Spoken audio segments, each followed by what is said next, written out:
Cześć, witajcie na kanale Family Hiking. Dzisiaj dzień szczególny, bo 11 listopada, święto niepodległości. Bardzo ważne w dziejach, w historii naszego narodu, naszego państwa. Wiadomo, odzyskanie niepodległości po 123 latach. Jak je świętujemy? No, jesteśmy dzisiaj w tak zwanym trójkącie trzech cesarzy. Bardzo blisko Mysłowic, Jaworzna i Sosnowca. Co my tutaj robimy? Miejsce bardzo historyczne. Dalej powiem, czemu ono jest błędnie nazywane trójkątem trzech cesarzy, ale tutaj w latach 1846-1915 po różnych oczywiście perturbacjach i zmianach granic stykały się trzy państwa, trzy mocarstwa rozbiorowe.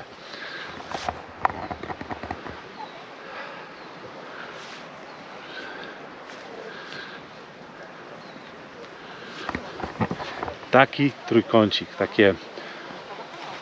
stykają się tutaj trzy rzeki, Przemsza, Przemsza Biała i Przemsza Czarna, bardzo oryginalnie. Natomiast bardzo ważne miejsce, bo tak jak mówię, lata 1846-1915, zejdę sobie na dół, połączę się z rodziną.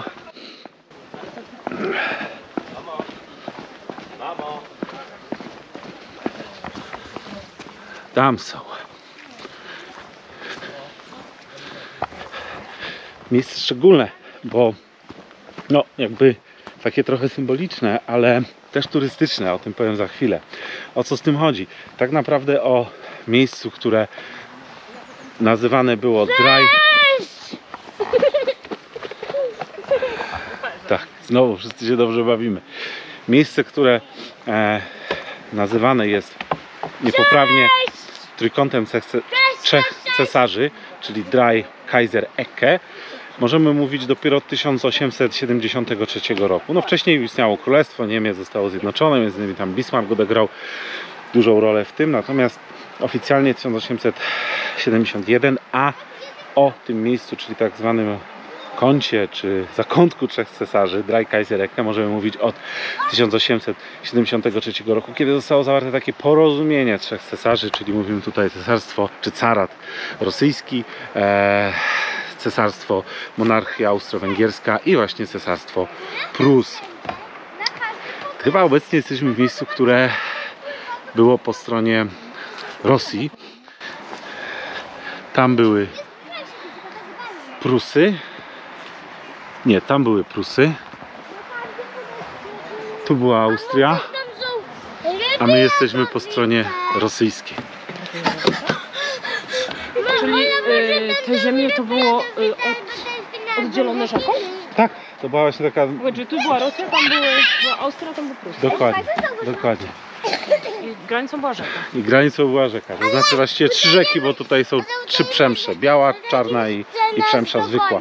Natomiast czemu to miejsce jest błędnie nazywane? No tak się utarło w terminologii polskiej, że mówi się o trójkącie, a wzięło się to z niedokładnego tłumaczenia. Po prostu chodziło, że Drei Kaiser Ecke, czyli coś co znaczy po niemiecku kąt, czy zakątek trzech cesarzy. Ktoś zrobił zlepek jak Dreiecke, czyli trójkąt. No i tak to się utarło, stąd też bardziej mówimy o zakątku czy kącie trzech cesarzy i tak to miejsce funkcjonowało. To było miejsce bardzo turystyczne z tego względu, że jakby no trzy monarchie się tutaj łączyły i zwłaszcza ten widok na tą stronę rosyjską, czyli tą, na której chyba jesteśmy, mówię, mogę się mylić, jeśli tak dajcie znać w komentarzu, bo gdy z geografii dobry nie byłem, bardziej z historii jak widać. Natomiast przyjeżdżali tutaj ludzie, mówi się, że pod koniec XIX wieku, na początku XX tygodniowo 3 do 8 tysięcy ludzi tu przyjeżdżało. Korzystali z jakiejś infrastruktury hotelowej, gastronomicznej, bardzo popularne były jakieś pamiątkowe medale, pocztówki z wizerunkiem trzech cesarzy, którzy tutaj sobie rękę podają i tak dalej, i tak dalej. Natomiast bardzo fajne to było, bo jakby dla tych ludzi z zachodu ten widok na ten wschód, czyli na to imperium rosyjskie, które się gdzieś tam ciągnęło daleko, daleko na wschód i były niedźwiedzie polarne, no to było taka egzotyka. Tutaj jest jeszcze ciekawa rzecz, po tej stronie niemieckiej, czyli po stronie tamtej, od Mysłowic, była wieża Bismarcka. taki no, wieża jakby mająca upamiętnić cesarza, natomiast wieża, która była też punktem widokowym. No ją niestety, no troszkę kierując się ideologią, zburzono w 1937 roku, bo no jeden tutaj z wojewodów po prostu jakby, wiadomo, na zim się rodził, więc ten Bismarck nie był nam po drodze i ją wysadzono, więc już nie ma po niej nic, natomiast tak jak mówię, ludzie często tam wchodzili, oglądali sobie stąd wszystko. Tak jak mówię, podejdźmy sobie zaraz dalej na sam Cypelek, bo no mówię, no taki ewenement. To miejsce trochę po II wojnie światowej popadło w niepamięć. Czemu do 1915 w ogóle? No bo w 1915 roku Austriacy i Niemcy zajęli kongresówkę, więc jakby przestało istnieć formalnie ta granica z Cesarstwem Rosyjskim. Po wojnie dużo się tutaj nie działo, miejsce zarosło, popadło w niepamięć. Dopiero od lat 2000, 2004 rok, kiedy tutaj burmistrzowie właśnie Mysłowic, Jaworzna i Sosnowca się spotkali, jakby w przededniu wejścia Polski do Unii Europejskiej jakoś tutaj tablicę pamiątkową wmurowali. Ale mówię, fajne miejsce, jak coś przyjeżdżajcie, a my zaraz pójdziemy dalej i coś jeszcze poopowiadamy.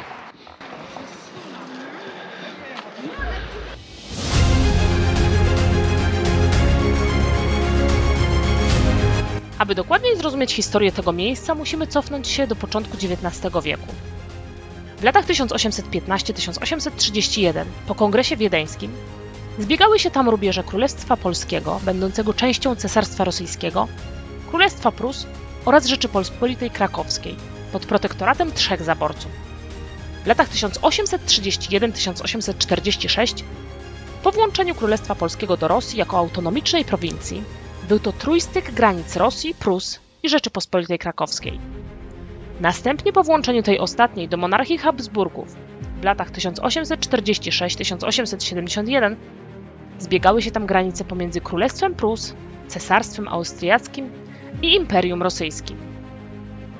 Nazwa Dreikaisereck powstała po 1871 roku, gdy doszło do zjednoczenia Niemiec i to miejsce, pozostając nadal na granicy Królestwa Prus, stało się jednocześnie punktem granicznym Cesarstwa Niemieckiego.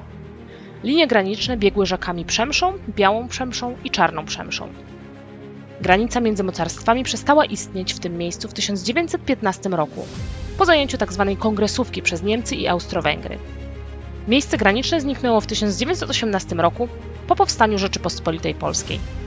Jednak nadal w latach 1922-1939 spotykały się tu granice trzech województw: śląskiego, krakowskiego i kieleckiego.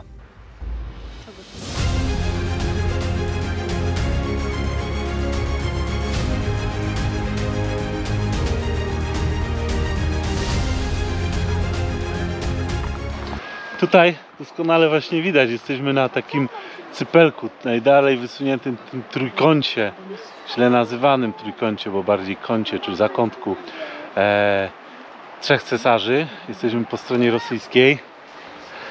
Tutaj jeszcze jest most kolejowy, chcemy się na niego wdrapać, bo powiem o nim więcej, no zawsze w takich miejscach znajduję sobie jakiś inny cel do eskapady. Ale przez to, żeby się tam dostać, nie można tu przejść, no, przeprawiać się teraz byłoby niemądre. Trzeba jakoś objechać, żeby po prostu z tamtej strony wejść na ten nieczynny już most kolejowy. Natomiast co więcej o tym terenie, jeszcze o jego turystycznym znaczeniu. Halo, halo. Tutaj, tak jak mówię, zwłaszcza od tej strony pruskiej czy strony austriackiej, było tak dużo turystów, że istniała ta cała baza hotelowa, kulinarna, gastronomiczna itd., itd. Natomiast tu na tych rzeczkach pływały dwa małe parostatki, które woziły turystów i mogli sobie przy tej granicy z Rosją popływać.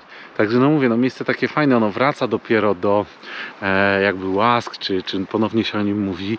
Coś tutaj się dzieje, jak widać teren jest zagospodarowany, można sobie tutaj przyjechać, ognisko zrobić, jakiś piknik. Także zapraszam, jak będziecie tutaj trójkąt trzech cesarzy znajdziecie na Google Mapsie.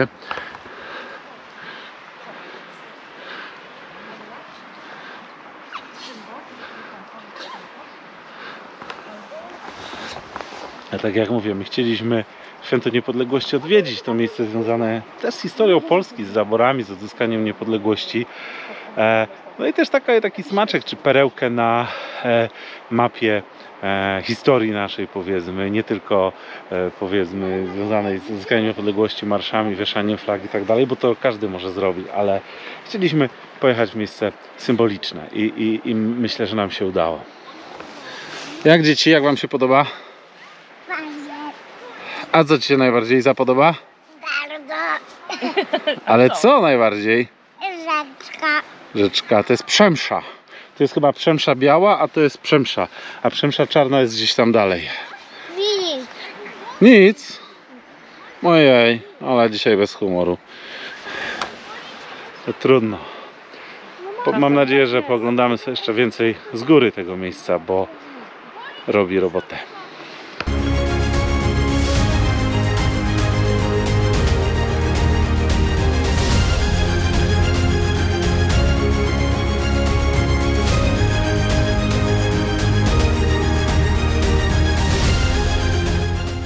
Dobra, a na sam koniec taki szybki bonusik, bo jesteśmy teraz po tej stronie od Mysłowic, czyli stronie niemieckiej i dotarłem na miejsce dawnej wieży Bismarcka, czy podstawy wieży Bismarcka, bo dzisiaj się już dużo nie zachowało.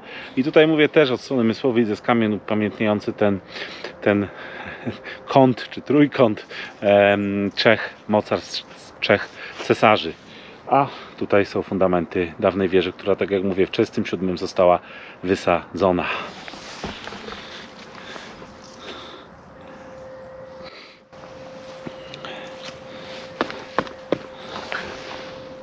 Także z wieży Bismarcka zostało chyba to, tak jak mówię, to była kiedyś potężna wieża widokowa, ale tutaj jest więcej historii na tym miejscu.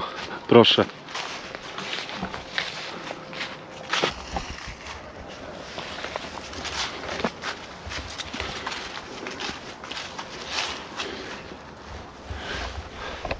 I to nic innego jak tak zwany bunkier Kocha, Kochbunker, czyli pozycja dla strzelca, który miał, czy dwóch strzelców, który miał tam w środku siedzieć i prowadzić ostrzał na zbliżające się wojska nieprzyjaciela. Tutaj obok jest drugi, także widzicie, miejsce historyczne.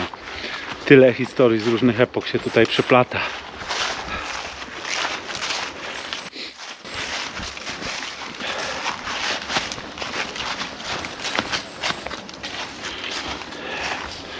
No, ten mocniej zasypany, ale chyba widać tutaj rów strzelecki, który do niego biegł tędy. I tam dalej łączył się z tym poprzednim. O co chodziło? Kiedy one powstały? Najpewniej sierpień 1944 roku. Tak zwana linia Sztelung B2. Chyba B2, jeśli się mylę, to wrzucę w narracji czy w pasku. Mówię, nie o tym dzisiaj mówimy, nie tym się zajmujemy. Jednak chodziło o to, że Niemcy zrobili tutaj, już wiedzieli, że front wschodni się zbliża po przegranej pod Stalingradem i przygotowali się do odparcia Rosjan na naturalnych liniach rzek, jakichś gór i praktycznie przez pół Polski ta linia Sztelung się zachowała. To były na szybko, na prędce robione bunkry właśnie w postaci kochbunkrów, jakichś stanowisk artyleryjskich. W dużej mierze linia niewykorzystana, ale mówię, o tym może w innym odcinku. Teraz chcę dojść gdzie indziej.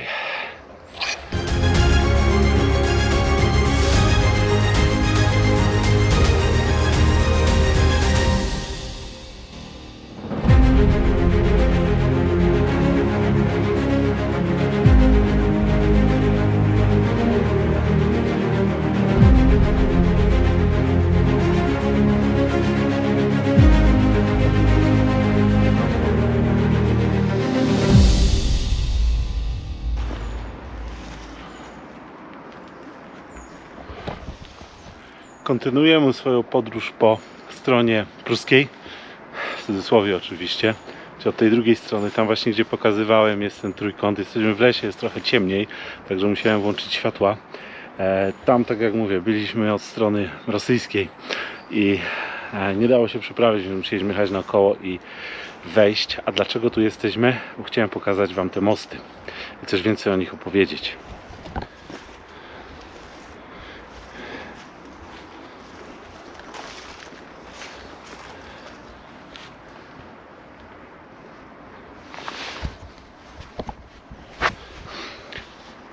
to, gdzie jestem, to są tak zwane dawne mosty kolei piaskowej, czyli na tym terenie, zwłaszcza w Mysłowicach, istniały kopalnie, praktycznie kopalnia Mysłowice, która już od 1930 roku wykorzystywała, czyli mówimy zupełnie inny okres, już po zaborach, ale chciałem tutaj wejść, bo fajna eksploracja i coś więcej powiedzieć o tym miejscu. Kopalnia, która od 1931 roku używa takiej metody do wypełniania szybów, które już nie są używane, piaskami i wykorzystywano bardzo dużo piasku. Najpierw z okolicznych piaskowni, natomiast tutaj w ramach wsparcia GOP-u, czyli Górnośląskiego Obszaru Przemysłowego, Okręgu Przemysłowego, powstała tak zwana kolej piaskowa. To jest chyba północna magistrala tej kolei. O co chodziło? Dostarczano tędy piasek do kopalni właśnie na wypełnianie tych szybów i pewno też do jeszcze innych rzeczy. Nie tylko piasek, też jakiś urobek, jakieś skały, węgiel. Lata 1951-56 wybudowano, eksploatowana praktycznie do lat 90., nawet 2000. Natomiast niestety lata 2002-2006 to jest schyłek, to jest stopniowa dewastacja, degradacja tej linii kolejowej, rozkradanie infrastruktury, no i zostały takie relikty przeszłości i są tu jakieś plany, żeby coś z tym zrobić, zagospodarować to na jakąś trasę rowerową. Natomiast no, my postaramy się przejść tym mostem. Będzie to trochę niebezpieczne, bo no sami zobaczcie. Ale tam dalej powinno być lepiej.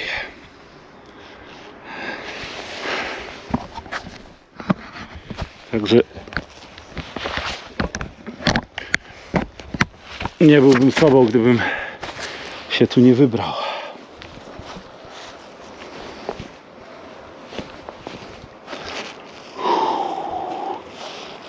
No tu jest najgorsza część.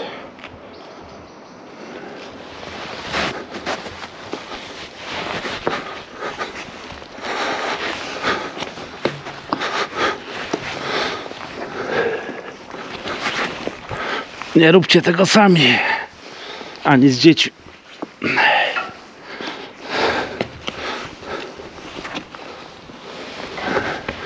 Dobra, jestem. Idę. No, deski wyglądają na ok, ale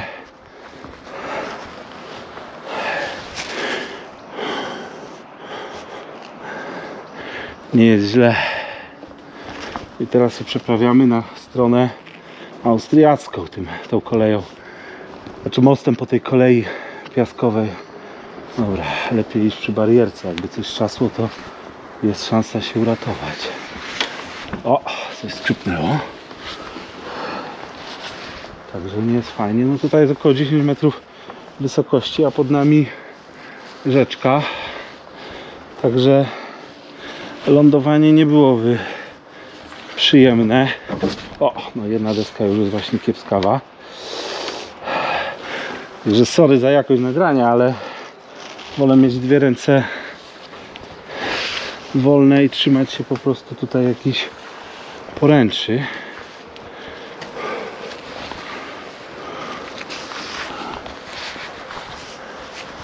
Zawsze musi być troszkę urbexowo na takich wyprawach.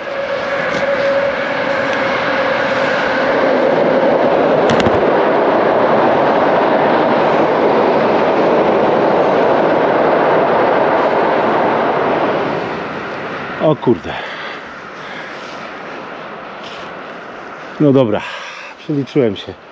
Nie pójdziemy dalej, bo tutaj się już kończy nasza ścieżka, a nie chcę po ciemku przechodzić po tych podkładach, chociaż może nie, teraz jest ślisko i bałbym się, że zlecę. Jestem centralnie nad tą rzeczką.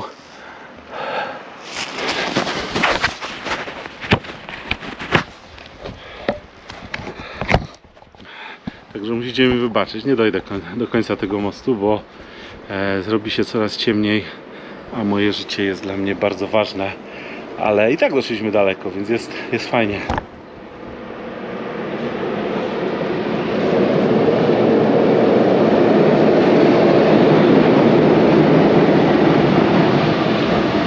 Dobra, ja lecę. lecę połączyć się z rodzinką i będziemy się żegnać.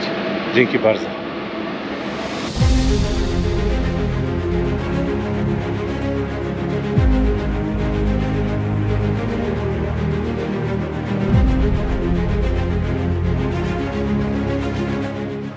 Hej, nie zwalniamy tempa, mimo jesiennej aury i trochę takiej pochmurnej pogody. Dalej pędzimy przed siebie, żeby zwiedzać fajne miejsca i robić te filmy, żebyście mieli co oglądać i mam nadzieję, że się podobało. Jeśli tak, to dajcie znać w komentarzu. Albo jeśli byliście w równie fajnym miejscu, albo byliście tutaj i chcecie coś dodać, coś czego nie powiedzieliśmy, pominęliśmy, to zapraszam do komentowania. Dzięki bardzo i jak dzieciaki? Fajna przygoda? Tak, troszeczkę tu No już jest lepiej, bo już troszeczkę. Także długą rybę chyba. z tego cudownego miejsca trójkąta trzech cesarzy, czy zakątka trzech cesarzy, Boże, co za nazwa. Żegnamy się serdecznie. Trzymajcie się, do zobaczenia. Pa!